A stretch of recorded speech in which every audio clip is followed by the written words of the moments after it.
દેશની આઝાદીનો અમૃત મહોત્સવ માત્ર આપણે જ નહીં, આખી દુનિયા મનાવી રહ્યું છે. કારણ કે દુનિયાની સૌથી મોટી લોકશાહી આપણી છે. આપણને આઝાદી અપાવવામાં અનેક રાષ્ટ્ર પુરુષોએ બલિદાન આપ્યું છે. અનેક રાષ્ટ્ર પુરુષોએ આખું જીવન સમર્પિત કર્યું છે.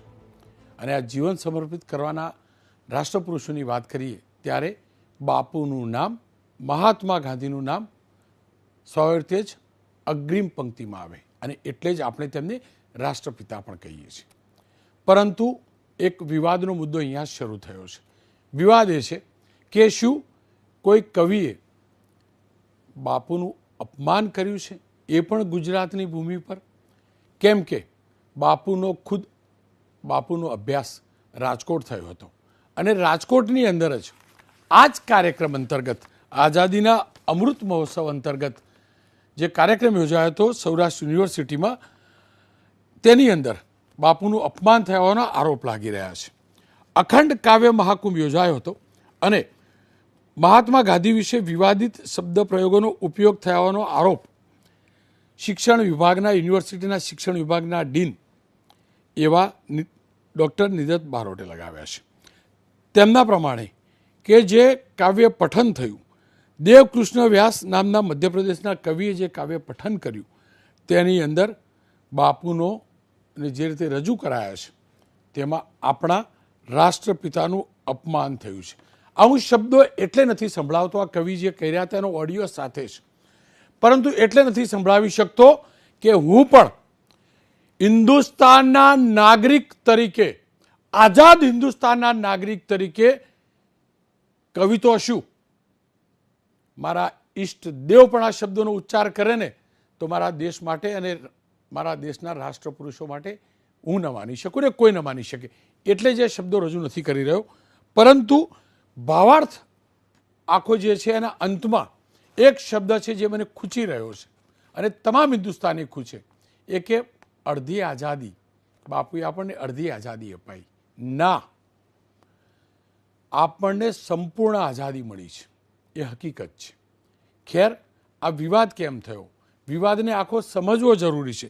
કારણ કે આનું જે આયોજન છે એ આયોજનની અંદર એના કોઓર્ડિનેટર જે હતા એ મનોજ જોશી હતા અને તેમને આ કવિતાને વખાણી પણ છે. એટલે જ મેં મનોજ જોશી સાથે પણ વાત કરી છે અને સાથે જ નિદતભાઈ સાથે પણ વાત કરી છે. આવો સાંભળીએ આ બંનેનો પોતપોતાનો તર્ક છે. શું ડૉક્ટર નિદતભાઈ, ડૉક્ટર મનોજભાઈ, આ બંનેનું સ્વાગત છે. નિદતભાઈ, જુઓ, મેં આ કવિ સાહેબને એક હિન્દુસ્તાની તરીકે, આઝાદ ભારતના નાગરિક તરીકે આપણા રાષ્ટ્રપિતા વિરુદ્ધ આવું બોલતા હોય, હું તો ન જ સાંભળું અને ન જ સંભળાવું, પણ તમે લોકો રાજકોટવાસીઓ કેમ આમને સાંભળી લીધા, મને સમજાવો. રોનકભાઈ, જ્યારે રાષ્ટ્ર આઝાદીનો અમૃત મહોત્સવ ઉજવી રહ્યો છે ત્યારે સૌરાષ્ટ્ર યુનિવર્સિટીએ સારી પહેલ કરી હતી કે કાવ્ય મહાકુંભ યોજાય અને કવિઓને એક પ્લેટફોર્મ પૂરું પાડે. સૌરાષ્ટ્ર યુનિવર્સિટીએ કોઈ પણ પક્ષાપક્ષીથી ઉપર જઈને આની માટે 3.5 લાખ રૂપિયાનો ફાળવવાનું નક્કી કર્યું. સવાલ એ છે કે યુનિવર્સિટીની નિયતમાં ક્યાંક ખોટ હશે. એ લોકોએ જ્યારે કવિ નક્કી કર્યા કોણ આવે ને શું આવે અને કેમ બોલશે, આની જે સ્ક્રુટિની થવી જોઈએ એ કદાચ નહીં કરી હોય. અને રાજકોટમાં મહાત્મા ગાંધીની કર્મભૂમિ ઉપર આવી અને એમ કે, હું તો એનું છેલ્લું એક જ મુખડું કહું, એણે એમ કીધું, આધી અધૂરી આઝાદી દી બિના ખડક બિના ઢાલ કે. એટલે આની માનસિકતા કેવી કે ભારતને આઝાદી મળી એ પણ આધી અધૂરી આપી. આવી માનસિકતા સાથે જે કવિ બોલ્યા એટલે અમારે બહાર આવવું પડ્યું. અમને એ વાતનું દુઃખ છે કે અમારા કાર્યક્રમનો પ્લેટફોર્મનો ઉપયોગ આ કવિએ પોતાના વ્યક્તિગત રાગદ્વેષને ધ્યાનમાં રાખીને કર્યું. અમને બીજું એ વાતનું દુઃખ છે કે ડૉક્ટર મનોજ જોશી ત્યાં હાજર હતા, ડાયસ ઉપર હતા. કાર્યક્રમ પૂરો થયો જ્યારે આ કવિનો, ત્યારે એમણે ઊભા થઈને એવું કીધું કે કઈ કુમારીથી આ કવિએ એની કવિતા રજૂ કરી છે. મને તો સમજાતું નથી કે સૌરાષ્ટ્રના પ્રજાજનોની આવી તો કેવી કુમારીનો વિચાર આવે કે ગાંધીજી માટે જે ઘસાતું બોલે એને આપણે કુમારી તરીકે ઓળખીએ. એટલે અમે બે માંગ લઈને આવ્યા છીએ કે સૌરાષ્ટ્ર યુનિવર્સિટી દ્વારા જે કવિ આવ્યા હતા એની સામે પોલીસ ફરિયાદ કરવામાં આવે અને મનોજભાઈ જોશી જે આનું કોઓર્ડિનેશન કરતા હતા એમને પણ આ ચેરના અધ્યક્ષ પદેથી દૂર કરવામાં આવે.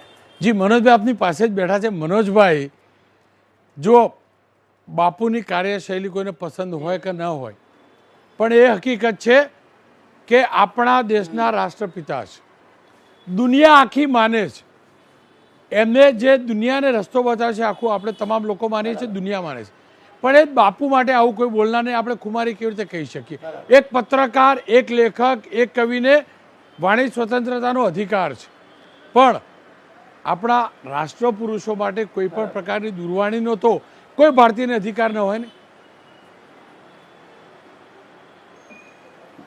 હવે જે મધ્યપ્રદેશથી જે કવિ પધાર્યા હતા દેવકૃષ્ણ વ્યાસજી, એમને કવિતા પાઠ માટે જ્યારે અમે એમને કીધું કે તમે કવિતા પાઠ રજૂ કરો, એટલે એમને આઝાદી કા અમૃત મહોત્સવને ધ્યાનમાં રાખી, 75 વર્ષને ધ્યાનમાં રાખી અને હિન્દી કવિતા 75 બંધમાં લખેલી, એ આખી કવિતાનો પાઠ એમણે કર્યો નથી.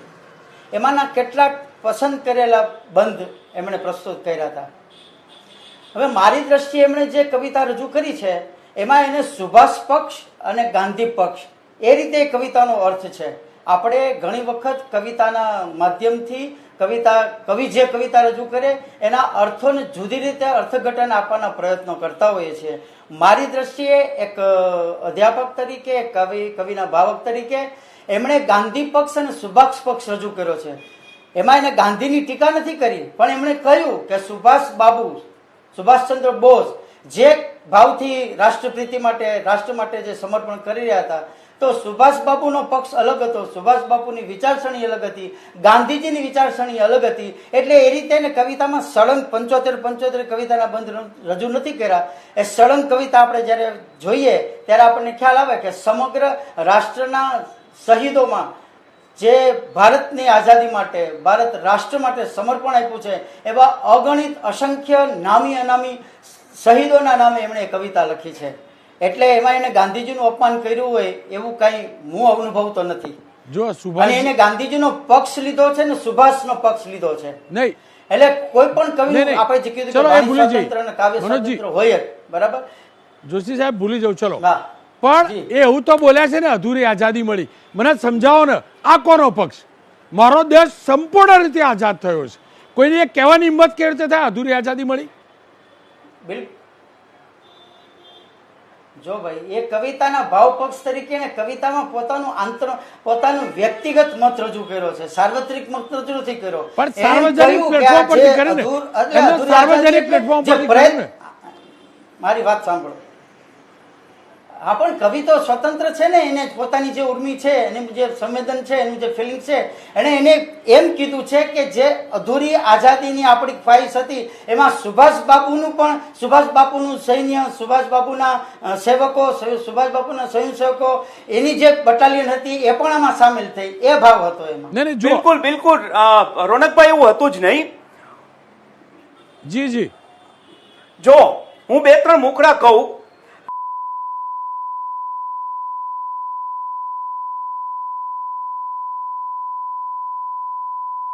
साल 75 बीत गए, आधी अधूरी दी आजादी बिना खड़क बिना ढाल के.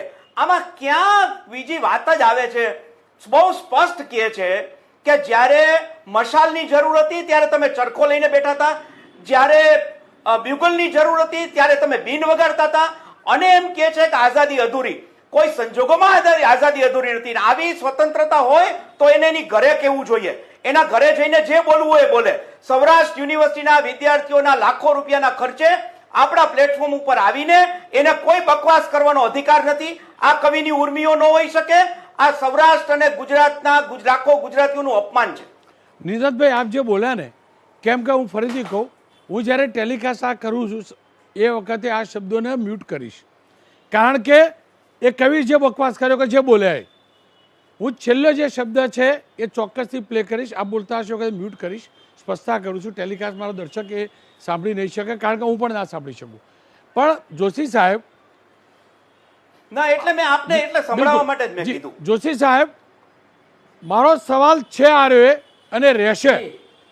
કોઈ પણ હિન્દુસ્તાનીને મારા હિન્દુસ્તાનના રૂપિયે કોઈના પર્સનલ રૂપિયા નહોતા, એના રૂપિયે યોજાયેલા કાર્યક્રમમાં હિન્દુસ્તાનને અડધી આઝાદી મળી છે એવો ભાવ રજૂ કરવાની અભિવ્યક્તિ ક્યાં મળે? આવી તો અભિવ્યક્તિ ન હોઈ શકે. હું પણ પત્રકાર છું, એટલે મારું મન ફાવે બકવાસ કરવાનો દેશ માટે? આ દેશ સંપૂર્ણપણે આઝાદ થયેલો છે. કોઈ તો કે અધૂરો આઝાદ છે, અડધો આઝાદ છે, કઈ રીતે સમજાવો ને? જો અધૂરો આઝાદ હોત તો એ કવિના આ છૂટ મળતે બોલવાની.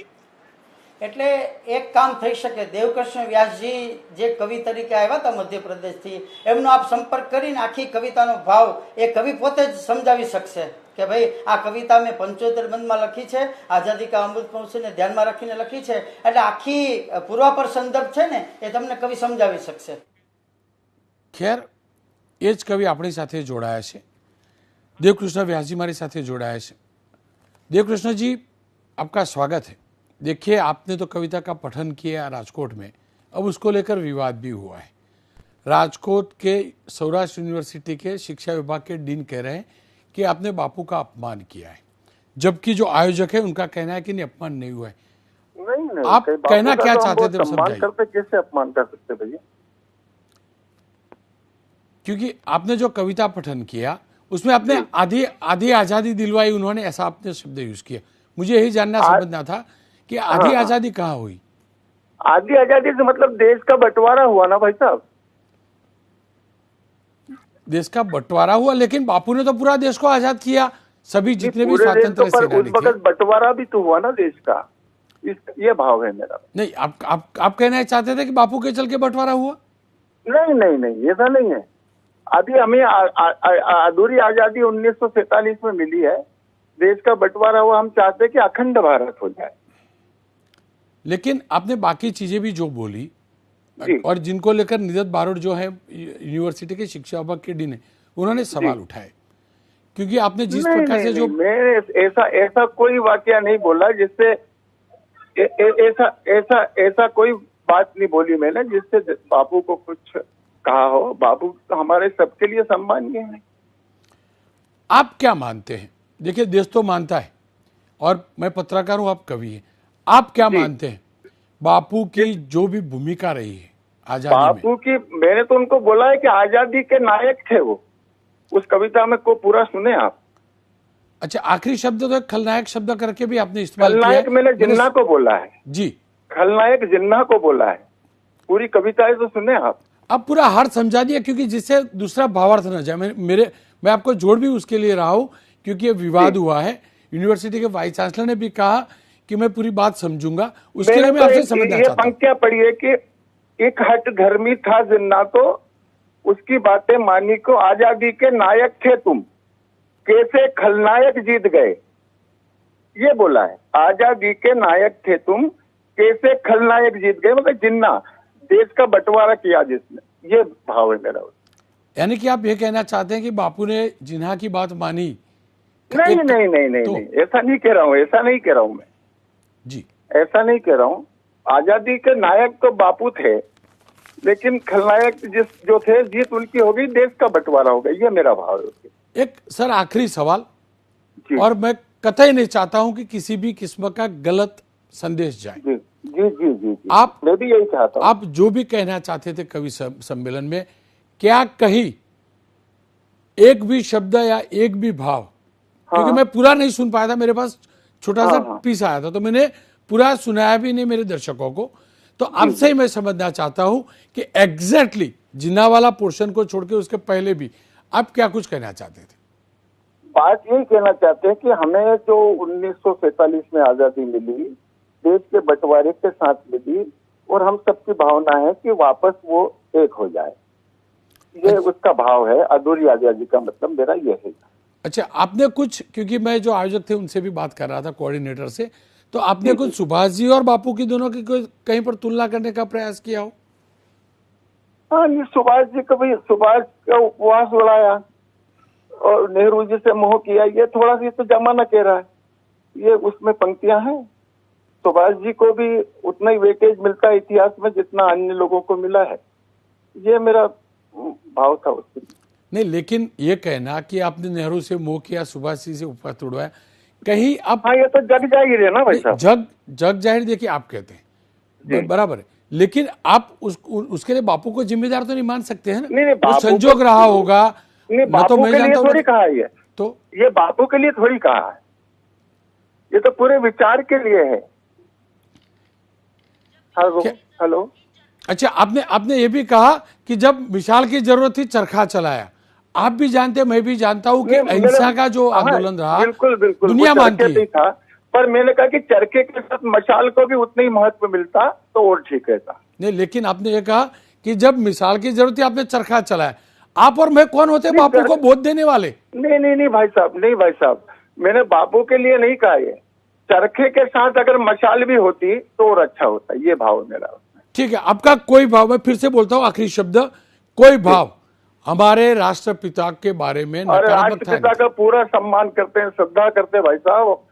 राष्ट्रपिता का कौन कुछ कह सकता है। बहुत बहुत शुक्रिया। અને આજ શક્તિ છે બાપુમાં.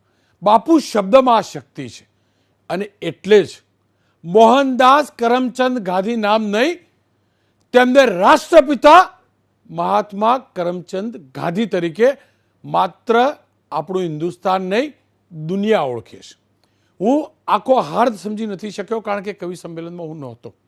મારી જોડે જે ટુકડો આવ્યો હતો, જે ભાગ આવ્યો હતો એનો, એ કવિતાના જે શબ્દોનો જે ભાગ આવ્યો હતો, જે અંતરો આવ્યો હતો, હું ચોક્કસથી દુઃખી થયેલો અને એટલે જ મેં સંભળાવ્યું નહોતું.